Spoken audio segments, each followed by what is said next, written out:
decision to undo what had been a unanimously decided policy under the Voting Rights Act of the Supreme Court in 1986, called the Gingles case, in which it was possible to sue communities, the legislative bodies, uh, to require them to organize districts in which minority populations had a chance to elect people of their choice. And that was built on the 1965 Voting Rights Act, which was also, that was built on the 15th Amendment to the Constitution, which gave Black people the right to, or Black men the right to vote. So one of the things that then did is it created the opportunity for several of the more southern states and conservative states to redraw district boundaries in ways that would previously have been violations of the Voting Rights Act, so they can maximize the number of uh, districts that will more likely than not elect Republicans. And so what you have is you have the coordination by the Supreme Court of the ruling to make sure that they've maximized the chances for the Republicans to stay in power. And this is not unusual. The court is partisan and does do politics and has always done politics. And sometimes they haven't done that. Sometimes they've been magnanimous, like, for example, Earl Warren and the Brown versus Board of Education, or the unanimous decision in the Gingles case. But what's happening now and Trump has not been effective in many ways, but he was effective in stacking the Supreme Court. Yes, indeed. And one of the things that happened was that when there was an opening and President Obama was still there, the Republicans refused to allow him to appoint a Supreme Court justice. And so there was a vacancy for over a year. And they said, oh, well, he's a lame duck. But, uh, in, uh, in the early 1800s, when John Adams was voted out of office, during his, and literally, I mean, it wasn't a year left in the office, but he literally was voted out of office. But there was a long delay because in those days, you didn't take office as president until March. So you had the election in November, got into presidency literally in March, several months later.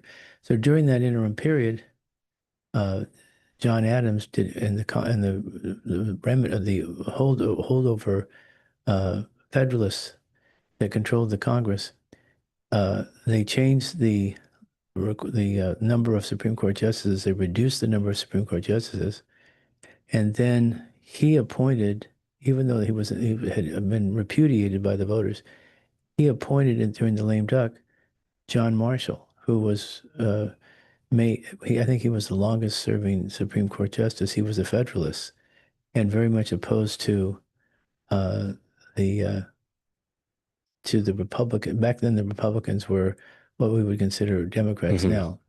So in other words, what we need to, yes, it's going to be bad for uh, what they call protected minorities. It's going to be bad for them, but it's going to be even worse because it makes it more difficult to oust the the current administration. And there's something deeper. Special interests finance both sides. And if you really were to think about it, the reason the Republicans have been successful with such a statistical outlier type person like Trump is a reflection of the failure of the Democratic Party to actually deliver the goods and deliver the message. And I think the message Uh, everyone says, well, I'm not getting enough. I'm not getting enough. I have to pay too much for gas. I have to, affordability. I have to, and I think what we used to say is, ask not what your country can do for you, ask what you can do for your country. And we've kind of gone away from that. The Democrats have gone away from that. Uh, the Democrats under FDR were major problem solvers. Mm, You know, we needed to regulate the securities, we needed to regulate the banks, we needed to set up the federal communication system, we needed to uh, have the depression, to get the depression behind us. We had to get through the World War II successfully. So many things that restructured the government. And we don't have that now. We don't have Democrats that are, like we look here in California. If you looked at the gubernatorial race, the debate the other night, did you happen to see that? I didn't catch that one. Tell our listeners what happened. Well, I think that what came out is that there's just really weak leadership in California. Mm. I mean, let's go through quickly what was some of the issues. What about, okay, do you think we should get rid of the gas tax? The gas tax is used to help pay for road repairs and other state obligations. And people, yes, I'm in favor, no, I'm in favor. There's several, I think maybe there's 8 or 9 candidates that were there, but no one stepped up and said, well, wait a second. Mm. You're saying we should get rid of the gas tax, which we need to pay our bills Hmm. because the unsuccessful policies of the federal government in Iran, we need to soften the impact of that.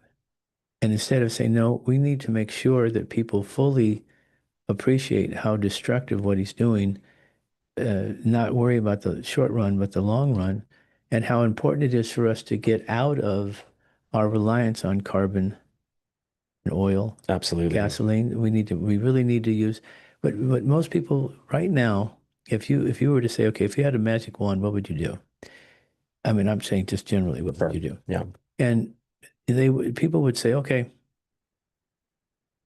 uh, we're going to put solar panels on roofs as much as we possibly can, and we're going to create solar farms in our communities as best we can to have the least amount of ecological impact. And then we're going to go with the electric cars. If you have solar and you have electric cars, you don't need to rely on gas. I'm not saying all carbon cars should go away, but we could reduce the number dramatically. And then the price of oil, price of gas, oil, all the rest of it, there would be less demand for it, and then it would go down. And if that were the case, then it would make the Middle East less of a hotspot. So anyway, Arthur, let's switch gears. So, you have been following what happened with the National Science Foundation. Yeah. Most of us have heard of it, but we don't Right. really know what it is. What is it, and what has Trump done? Yeah, so this administration, and if you consider the Republican-controlled Supreme Court as part of the administration, this administration is making major changes to our cultural landscape. And so I do want to come back later on and go back into that Supreme Court decision and really break it down for our listeners so they understand. But the National Science Foundation is a $9 billion organization that sets policy and approves expenditures and basically directs the science agenda for this country when it comes to research projects, when it comes to developing new technologies and exploring new technologies. They are overseen by the NSB, the National Science Board, which is staffed by 24 presidential appointees. They are appointed 8 members are appointed every 6 years so that it rotates. I'm sorry, I misspoke. 8 members are appointed every 2 years for a 6 year term. So that way you get a rotation in groups of 8 from presidency to presidency. President Trump directed one of his staff to email all. Right now, there was actually two vacant spots, so there were only 22 members. President Trump directed one of his staff members to email all 22 members their termination notices. So he wiped the slate clean. The NSB has been completely wiped off the map.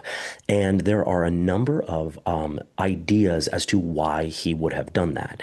And it's complex in the sense that this is part of a larger movement by this administration to reduce scientific progress, to defund research, to slow down, scientific experimentation and development of new technologies. And, I would really like to kind of discuss why would a presidential administration work so hard to reduce our potency in the field of science? What is their why? Well, I think one reason is this. So you have, and this is the way that life was in the Middle Ages. Mm, In the Middle Ages, people lived their lives in anticipation of the afterlife. I'm not saying everywhere, but I mean, but there was a general proclivity, hmm so that people believed through their faith that there was an afterlife, and that your role here was to get ready and make sure you were eligible to be received into the afterlife. hmm And and during that time, people said the earth was flat. hmm There was a lot of superstition, a lot of, magic, a Yeah. lot of, a Yeah. lot what we might refer to as an unscientific, non enlightenment community. Mm, So then, as nowadays, we have people on Fox that are substituting reason, even though God gave us reason uh, to use, they substitute for reason the special message they're getting from God. So hmm Trump says God basically is working through Trump. hmm Uh, and I think so that means that science is less important. And what we don't want to do is have scientists come up with ideas and with revelations based on research that make it less likely that the Bible should be read literally, less likely that we're looking for signs, we're having people tell us what God wants. So I think that that's part of it. But there's also, this, I think if you really wanted to know or have more insight, before Trump was elected, there was a group that got together of these radically, I won't even, they're Christian nationalists, selfish people, hmm very uninformed people, and in many ways, very smart and very selfish people. And they put together a plan. And I'm just wondering if somebody can take a look. You remember what I'm talking about? Project 2025? Yeah. Yeah. I wonder if there has I been. actually read through that. Is, It's pretty scary. well, was there something in there about the National Science Foundation? Basically just wanting to slow it down and abolish it, basically. I can Yeah, pull well, up yeah, language for you so we I can mean, actually. that would be great if you could do You that. got it. Consider that You done. know, Benjamin Franklin was one of our uh, most marvelous, amazing diplomat, scientist, uh, public official, elected official, creator of libraries, creator of community groups. hmm And he had a very deep commitment to science, as did Thomas Jefferson. And our whole Constitution, our whole form of government was an outgrowth of the Enlightenment. And the Enlightenment basically said that we believe that reason is the best way to go, not intuition, not, mystical sorts of things. Not to say those are not important, Sure. but they're not something, you can't pray your way to building an automobile.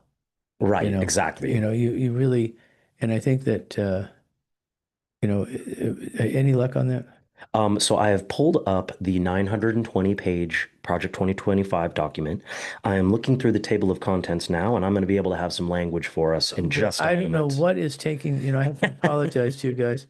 Now, let's talk about a couple other things. So another thing that happened is the president had 60 days to report back to Congress and to get Congress's approval of his war against Iran. And I want to talk about that for a second Sure. because many people that I hear talking say, well, Trump has really messed up in Iran, and this is Trump's problem.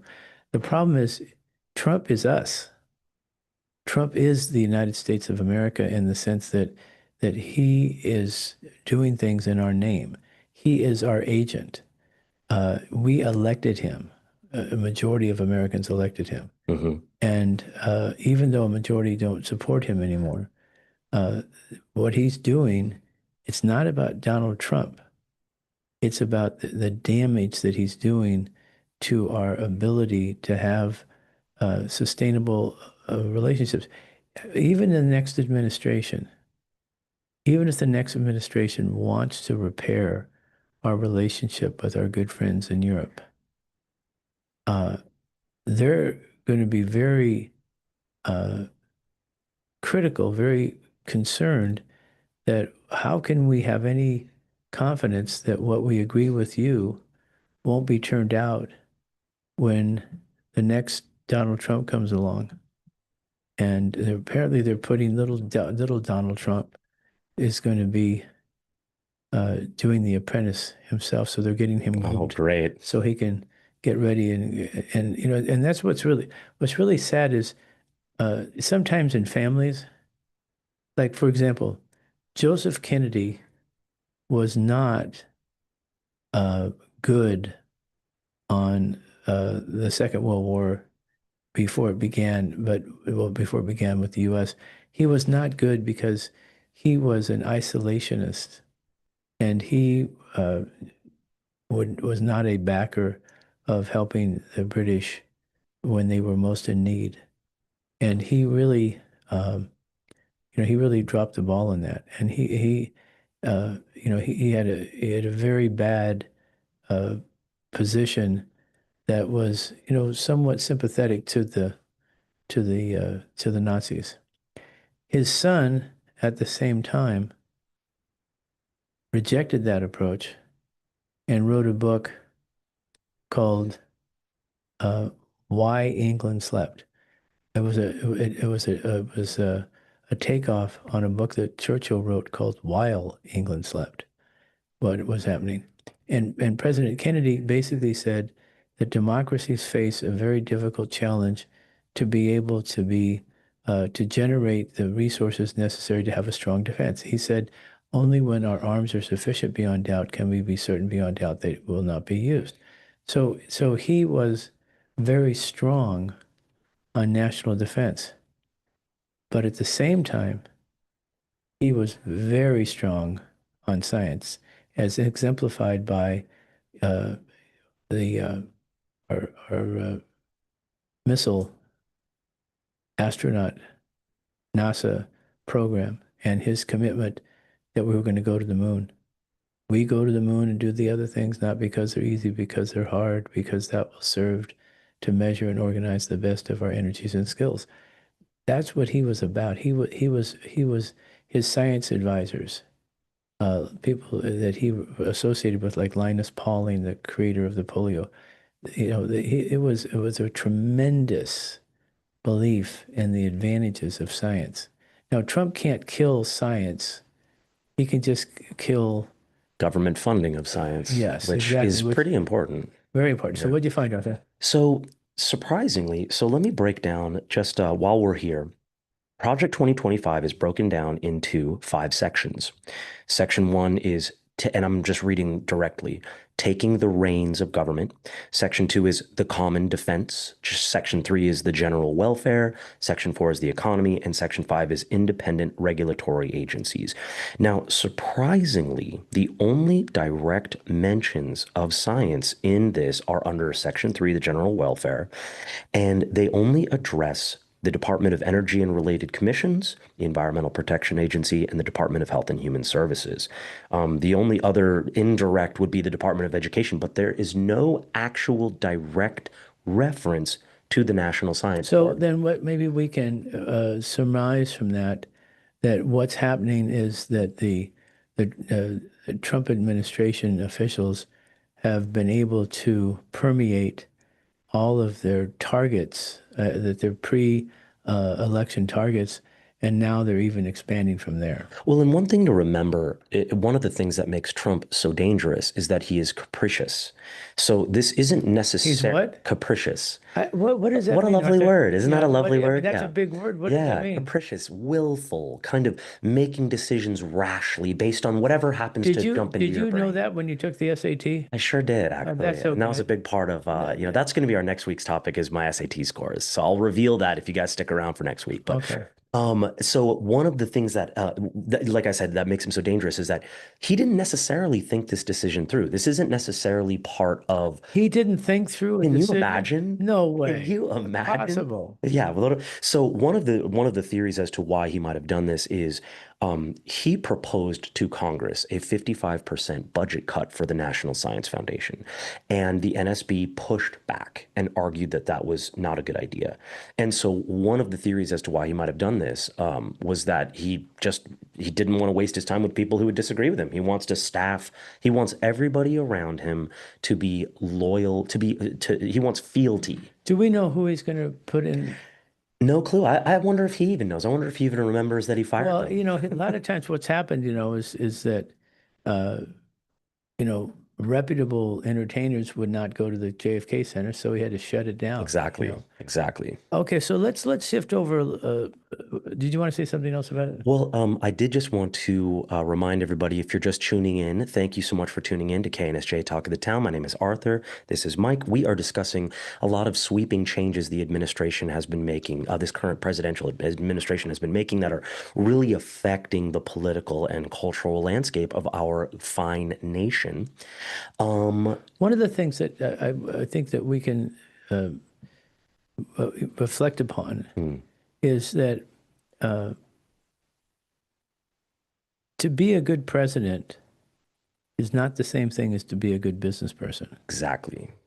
And one of the things that I think our best presidents have done is they've understood how our best presidents approached the responsibilities and how they carried out those responsibilities. And like, for example, with President Kennedy and President Roosevelt was very much the same way. President Kennedy was surrounded by historians, Arthur Schlesinger, Alan Nevins, James McGregor Burns, and many others.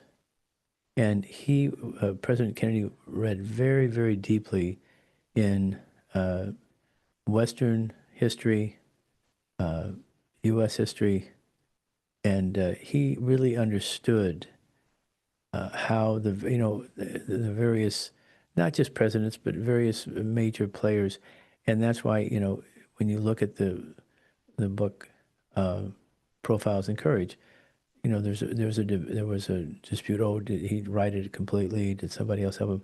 But putting it on the other side, if you just read the book itself, he clearly understood and was knowledgeable about the people that were mentioned in the Profiles in Courage, and both in terms of one of the things he discusses is how do you carry out your responsibilities? Do you just do what the polls say, or just do what you think is the It's a right great thing? question. It's a great And question. and FDR was surrounded by people like, for example, Robert Sherwood, who was a Pulitzer Prize winning uh, playwright and a novelist. And then he had others that were, uh, he had a Supreme Court judge from New York that was a very close advisor. He had Harry Hopkins, who came from a very, very elevated college in Indiana. And he had people like William O. Douglas, and he had Felix Frankfurter, and on and on and on. And but they had people that were very, very adept, and both politically, you have to do things in the right order, and you can't do too much. One of the things that he would say is we got to have the votes and get elected, or we're not going to be able to do anything. Now, here's a president that never had less than 400 electoral votes, college votes. So, my point being that the president should be aware of how other presidents carried out their responsibilities successfully. They should have a sense of history and how to take advantage of our historians today, and other well qualified advisors. But this president, he is so shallow. It's a reality show. And it's his book called How to Make a Deal. The Art of the Deal, Art of yeah. the Deal. You make impossible demands, and Exactly. Exactly. Now, so let's put that now. And he is now. People say, "Well, boy, Trump's got himself in a really bad position." In No, Iran. no, it's Yeah. not Trump. Yeah. Trump, if you're a doctor or you're a lawyer and you advise your client to take on a case or to take on an operation, and you don't know how to do the case and you don't know how to do the operation, and uh, your client or your patient suffers in a very significant way, you wouldn't say, "Oh, that doctor, what's really important is the doctor really messed up." No, what's important is that the victims Exactly. are terribly injured.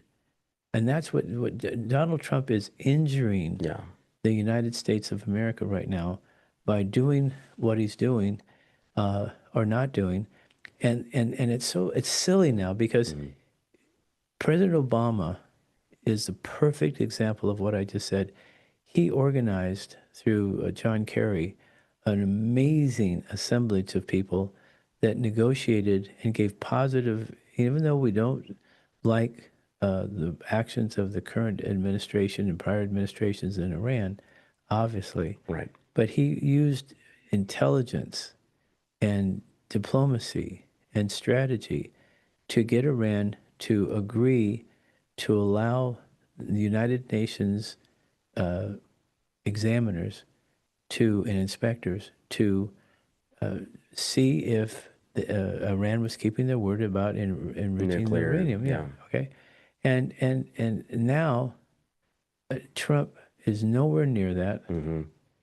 He's wiped out the leadership, so now they can't make a decision without several days going by. The Iranians are now blockading. We're The saying, Strait of Hormuz. well, if you blockade, then I'm going to blockade Yeah, too. it's ridiculous. And so, but and then all the public is suffering the higher gas prices. Yeah. And people say, well, Trump's really got himself in trouble. And I think it's really not Trump that's in trouble. It's Trump has got us in trouble. And that's what his followers need to realize is, you really, Laurel and Hardy, and I don't know if of course you would Oh, of never met this. course. They would say, you really got us in a fix now. Yeah. So anyway, so what's your thinking, Arthur? Well, you've mentioned a couple of important sort of elements that I wanted to address one at a time. So I wanted to start by addressing the idea that Trump represents all of us, and part of how he's eroded our trust with our allies on the world stage is now our allies have to they don't just look at Trump like you said. Trump isn't just a insular entity. We put him into power. The voters put him into power, and our legislature is not holding him accountable. And the Supreme Court is creating a legal environment that allows him to act with impunity, giving him immunity from actions undertaken as part of his duties as president. He's not able to be prosecuted for those things. So I wanted to address that. And again, also, like you said, The problem with his following is that they are unprincipled. It is so easy to go from no new wars to, well, there's a war in Iran, but it's good because we want to, they're bad And it's guys. short. It's only going to Yeah, be, it's going to be a it's couple not of even a days, war. a It's, couple of it's, days. it's an engagement. It's nothing. And that's the problem is that his base is unprincipled. It doesn't matter. For them, it's not about policy. It's not about principle. It's just about whatever Trump is doing. It's the right thing and we trust it. Okay, so let me just, okay, so they're in the practice of trial law, they have a word called confabulation, and Hmm. it's not just limited to that, but and what that means is once a juror gets in their mind how the case should go, Guilt or innocence. Yeah. everything happens, it happens after that, even if it's totally contradictory, they confabulate it so that it fits into, like, okay, well, Trump, you know, he had to do this because he didn't want Iran to have a nuclear weapon. Well, actually, President Trump, uh, under Barack Obama, they didn't have a nuclear weapon, and they had agreed not to, and they had agreed to have the inspectors so confirm, and the inspectors so confirmed. Yeah, but the they gave him billions of dollars, and I don't know why we're doing that. Well, uh, actually. Uh, President Trump has raised the embargo on Iranian oil, uh, from which they can make millions of dollars. At least he had done that. Oh well, no, but that's because he needs to do that in order to bring down gas prices. Oh, okay. Oh, well, it's about protecting the people of Iran because it was a regime change. Well, but then he threatens to wipe out their entire civilization. There's no consistency whatsoever to the policy, and the voters But just go that's with it. but see, and I look at that as just, it's hard for people. They say that the longer you have made a mistake and you don't recognize it, Sunk cost fallacy. what is that? So the I don't sunk know why you introduce these things. See, this is really, go ahead. I'm just trying to, just trying to keep it highbrow over here.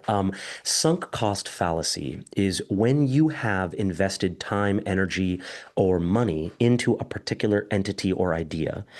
If that idea is not working out, you continue to support it fallaciously. It's a fallacy because you've sunk cost into it. I'm going to keep throwing money or energy at this because I've already invested so much. And it's a fallacious type of reasoning. It's a fallacious way of arriving at conclusions. And I think that there is part of that, but unfortunately, part of it also is that ideologically, Trump's platform was built on little more than persecuting immigrants, minorities, and trans people and Have homosexuals. you followed what happened in the Senate race in Maine at all? Gosh, I've been following the other 49 states, but the main Senate race I haven't been Oh, I following thought yet. I'm at the state legislative Yeah, Senate race, exactly. with Yeah. which I mean, one? you ask me about Idaho or Arizona, I'm all over it. But Maine, why don't you educate me, sir? No, well, what happened was there. I can't remember the candidate's name. If you might want to help me with that. Sure, I'd be happy to.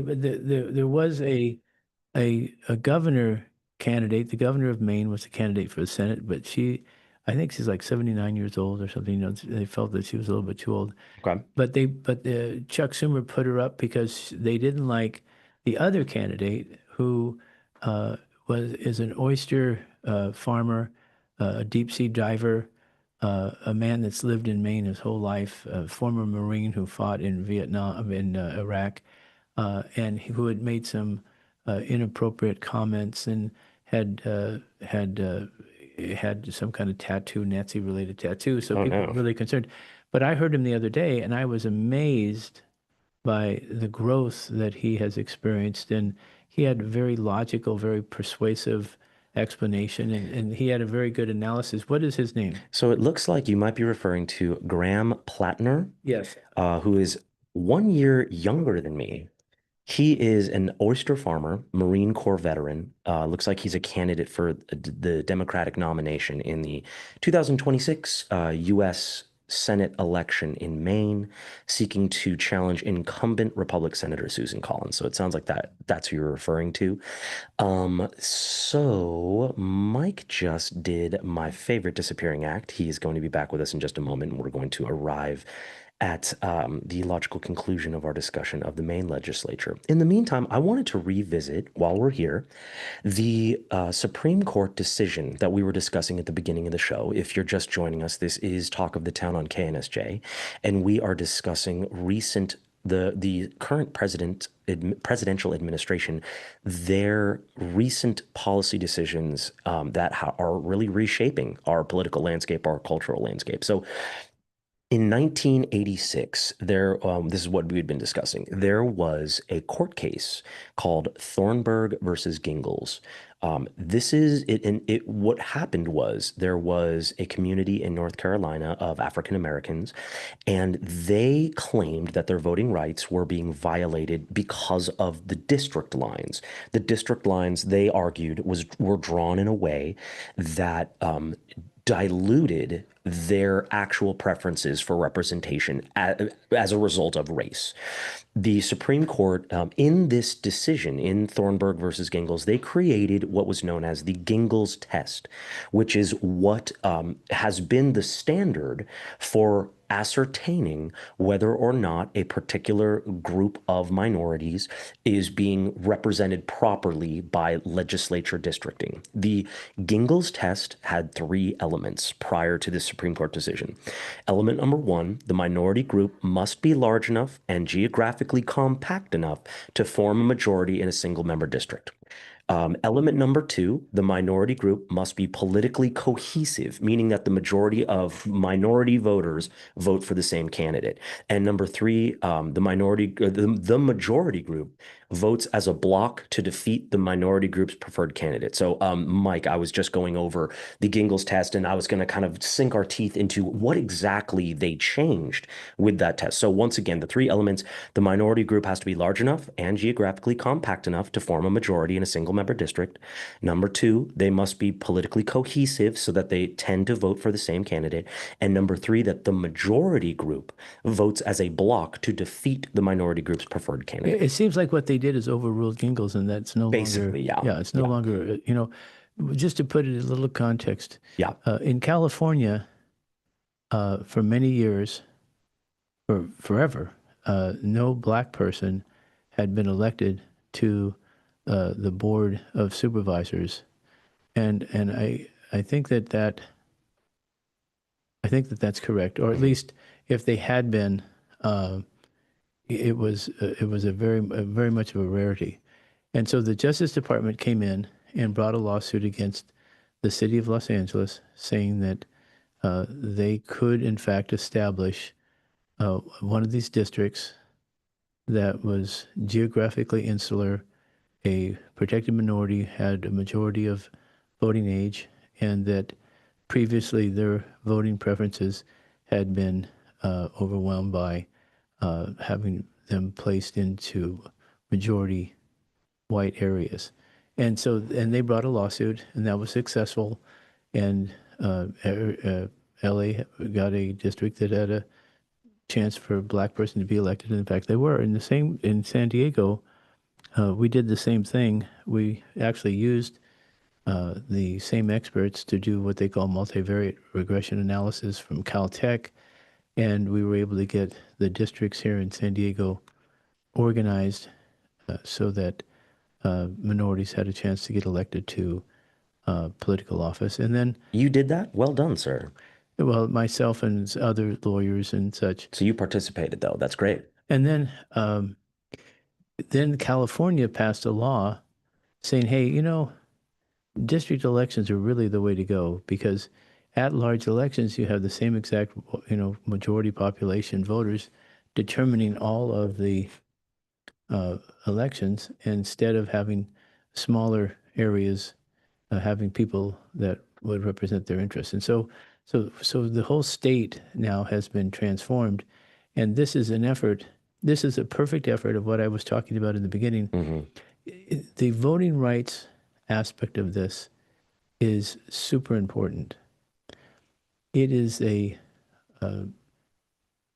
a byproduct of a larger strategy on the part of the Supreme Court to aid and abet the president and the Republican Party to retain control of the Senate and the Congress. I mean, the practical effect of this is to relieve or to make it possible for communities, especially conservative communities, to redraw the district boundaries so that we go right back to where we were and we don't have any minorities, which tend to be Democrat. And So I can explain specifically what the ruling was. So if y'all remember when I was describing the three elements of the Gingles test, what happened was, so it looks like Justice Samuel Alito wrote the decision, and he said that basically in the past, under the Gingles test, a group who perceived that their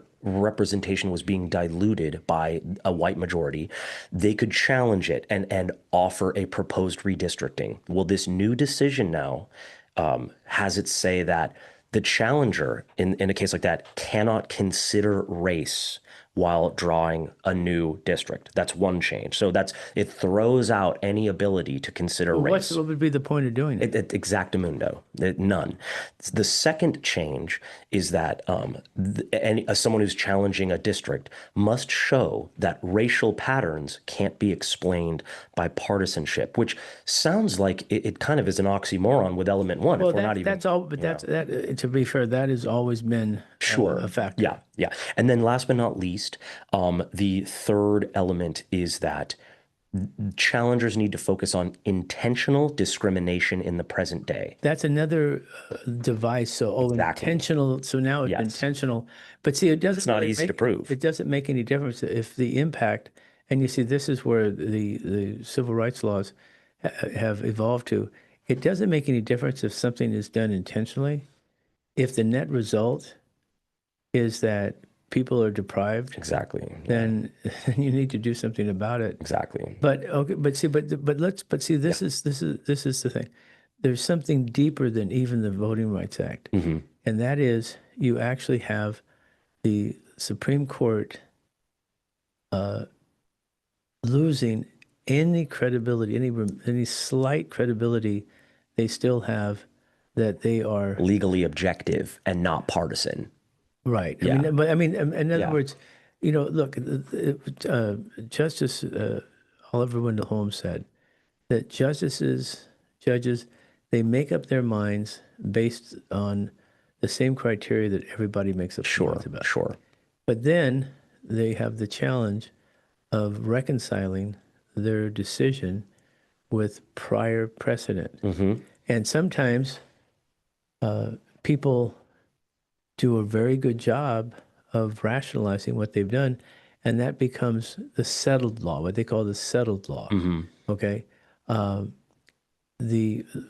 Roe v. Wade, that never really was settled law. I mean, it was something we all supported, but when I was in law school, and we had a professor by the name of Lewisell, who was a wonderful, highly gifted publisher of jurisprudence. What class did he teach? Civil procedure, amongst others. Civ Pro. So he came in the day that Roe versus Wade came down in UC Berkeley Law School class and explained to us why it was so wrong. And it was attenuated. The reasoning was the outcome was right. A woman should have control, but when does life begin? Right. And so it dealt with issues like that were pretty ephemeral, pretty difficult to get your hands around. And so I guess what we're saying is that the Supreme Court, in doing what they're doing today, they go way beyond trying to rationalize today's decision with prior precedent. It's blatant. Yes. Just like what you said earlier when they let Trump Immunity. off the hook. It's crazy. It's a blatant misuse, and the Speaker of the House said that they've lost their legitimacy. Yep. And that is what Supreme Court justices, like for example, Warren Burger, who was very conservative, Hmm. but he loved the court. Even Rehnquist, Hmm. to some degree, some more limited degree, they loved the court and the traditions of the court, and they didn't want to hurt the court. They wanted to keep the court above the fray, and this doesn't. This court is right down in the mud Yep. of partisan politics, Yeah. and What do you think about term limits for Supreme Court justices? no, I think that the idea of a lifetime appointment, because Hmm. even now, as bad as this Supreme Court Hmm. is, there's been many justices who started off very conservative and very hostile, Hmm. and ended up being completely different. Interesting. And Interesting. like for example, uh, President Eisenhower appointed Earl Warren. Hmm. Earl Warren had been the governor or Attorney General of California when they did the Japanese relocation in California, and he supported it. He defended it. Hmm. So, he had kind of a bad reputation as far as minorities were concerned. And he was a moderate Republican governor, but he was a Republican. But he got on the court, and he had a revolution on his hands. He did what the court is supposed to do. The court is supposed to, if you think about what Abraham Lincoln was saying, the Declaration of Independence is uh, aspirational. Hmm.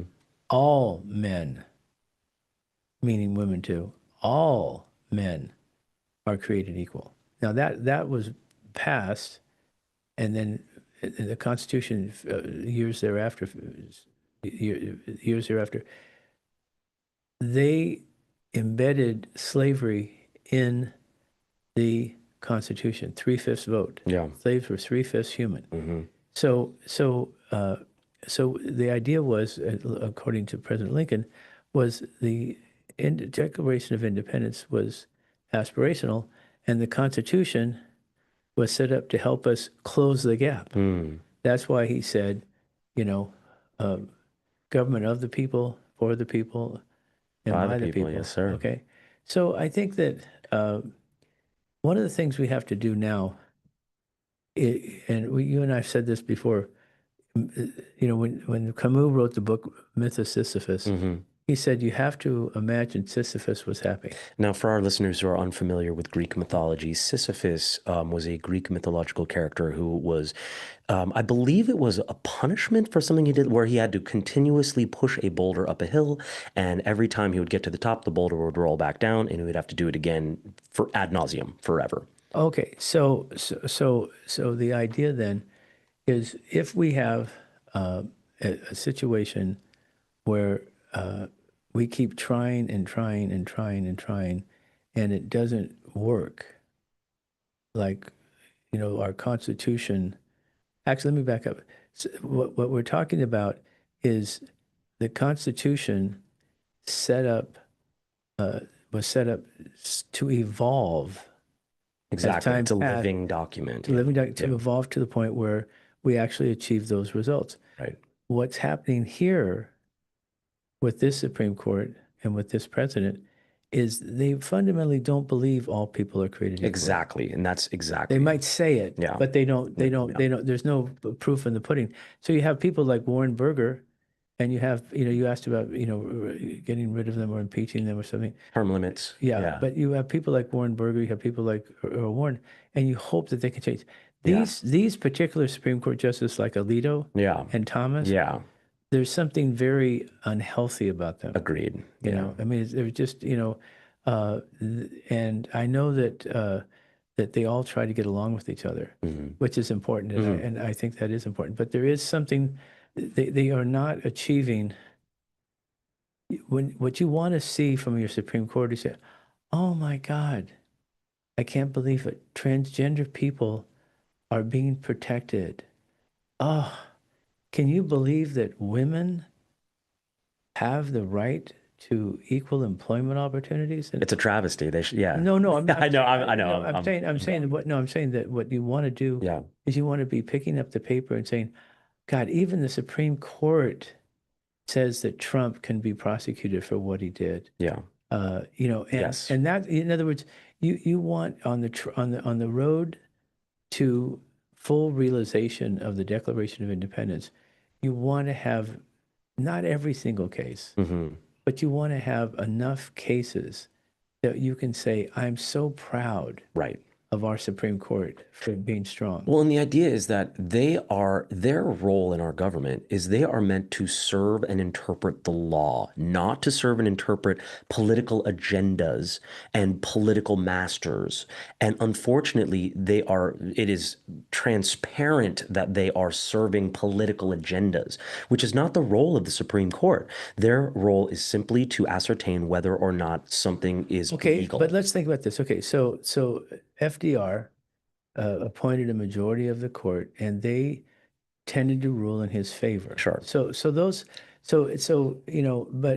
the thing, when they ruled in his favor, they were ruling that you could regulate the number of hours people had to work. You could regulate the stock market. You could provide help for the Conservation Corps. You could, so in other words, so it was one of those things where the Supreme Court was going along with the politics, but it was the politics that empirically was trying to achieve a better, more just society. Like it's hard to argue those things that you mentioned. It's hard to argue against them. Like, Well, it's not hard. It's not hard to argue against them as far as these people are concerned, because what Right. these people have envisioned is something different than what's Yes. in what Exactly. these people is something different than what's in the Declaration of Independence. Exactly. What they have in mind is rich people should make the decisions, and they should be able to buy the politicians, and they should be able to meet with the politicians and give them all the money that they need to get,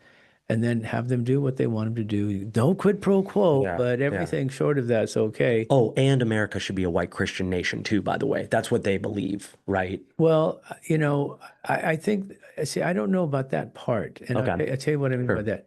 I mean, Clarence Thomas is black. I think it's more important that they be on board with selfishness of the people.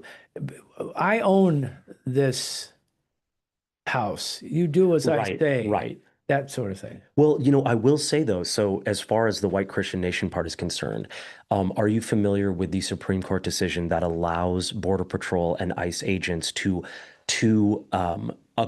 detain people based on their appearance and or language? They allowed, and I'm going to pull up the exact language for you, but they created a decision where now ICE and Border Patrol agents are allowed to racially profile. I thought we couldn't do that. I thought we couldn't do things based on race. Wouldn't you? We didn't used to be able to, but so I'm going to pull up the exact language so I can. But so that's one thing that they are falling into that agenda, and well, that's part of it, because what the part of this is if you have the what they call the right voters. If you have the right voters, which are white and narrow-minded and selfish, then that's who we think should be going to the polls, and we don't think people from the blank kind of countries, that eat their dogs. Right, exactly. Now, the Supreme Court has done a few little tiny things. They sprinkled a little bit of actual objectivity, That's good. with the tariffs.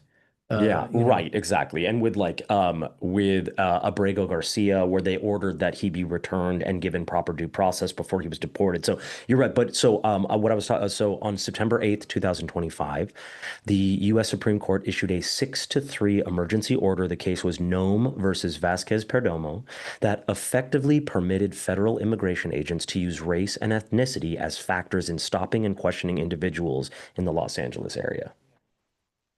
It sounds like we have a caller who would like to join us. Marie, how are we doing? Hi. Thank you both for another fascinating conversation. It's our pleasure. I wanted to remind the audience that we mentioned the documentary film about Amy Goodman and Democracy Now!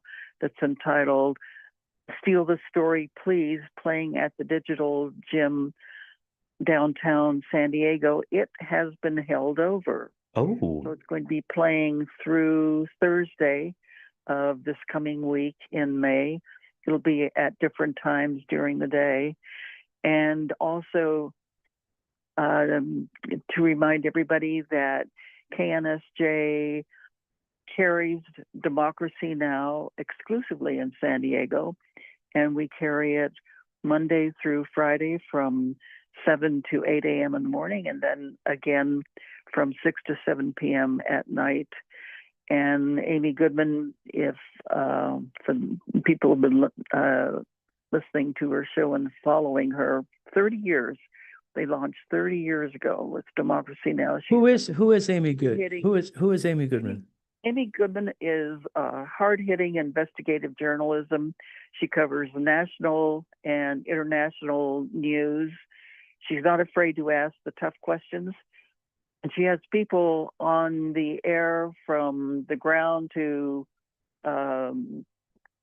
politicians and executives that you're not going to hear on other stations, point of views that you're not going to hear on other stations. So once again, the You should- documentary film is called Steal This Story, Please. Story, please. Yes. And would you remind us? A digital thing. Yeah, perfect. Where is that Yes, a located? Digital. Marie, I know I got you on this one last time. What's the address, Marie? Do you know?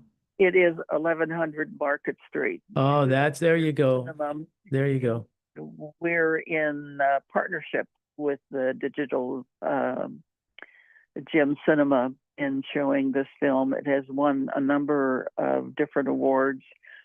And just a reminder, it's been held over. We're pretty excited. For how long, Marie? How long has it been held over for? It's going to be playing through Thursday. Okay, so get out there. Thursday. What time does it start? What time? Today it's going to be at 2:00, but the times vary during the day. So you can find more information if you go to Digital Gym Cinema on the internet to see the different times. Each day is different. How long is it? Looks like it's a little under an hour and a half. It's yeah.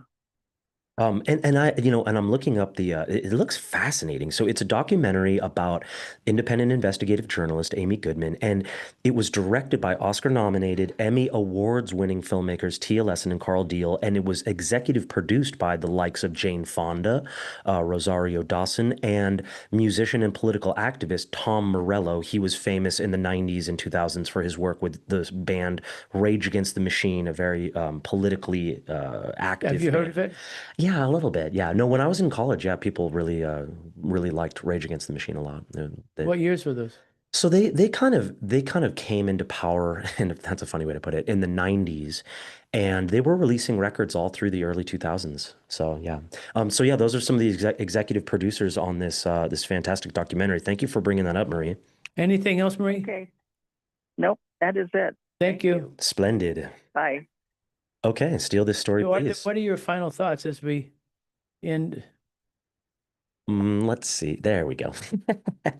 Well, my final thoughts are just it's devastating to me how much ignorance and racism continues to exist in this day and age. And it makes me so sad because it's just, you would think that by now we would have gotten to a point where we were more inclusive, where we weren't picking at each other. And How can you say that? I see a black person on Fox News in the morning. Well, you got me there. It's just what's bizarre about this presidential administration is for a long time, a lot of the racism that apparently continued to exist, and I was naive to it, existed beneath the surface. And this administration has made it safe for people to air their grievances. I mean, I do spend too much time on social media. There's nothing wrong to air their grievances. So what's wrong with that? Well, their grievances are unfortunately racial stereotypes against people like of Jewish race and descent, African Americans, immigrants from South America. How's Turning Point doing these days? That's a great question. Turning Point USA. So, in case anyone is unfamiliar with that, Turning Point USA is a foundation that was founded by the late Charlie Kirk and is currently being administered by his widow. Pardon me 1 second. yeah. One thing I want to say. Yeah. It doesn't do any good to take a gun to the correspondence dinner. Totally agreed. All that does is help the other side. Yeah, totally agreed. You have to be more strategic. Yeah. And don't take it upon yourself. Try to work with others, totally nonviolent. One of the things we learned is nonviolence is the best way to go. Talk of the town is against political violence. No, but I mean, with Dr. Political Violence, Dr. King taught us that you can do more with soul power and love power than you can with shotgun power. And so let's try to all remember that and be more thoughtful and more careful in how we choose to protest. Perfect thought to leave it on. Thank you so much for tuning in to KNSJ Talk of the Town. My name is Arthur. This has been Mike and Arthur. We will see you all next weekend. Let's into this and more careful in how we choose to protest. Perfect thought to leave it on. Thank you so much for tuning in to KNSJ Talk of the Town. My name is Arthur. This has been Mike and Arthur. We will see you all next weekend. And a whole group of people that we met. Let's into this and more careful in how. Seen it. It is. check it out. Yeah, can't wait. Absolutely. Let's go see it together. Bye, you guys. It was a pleasure. Thank you. Thank you. Got it. Brilliant. Give me a call. Got it.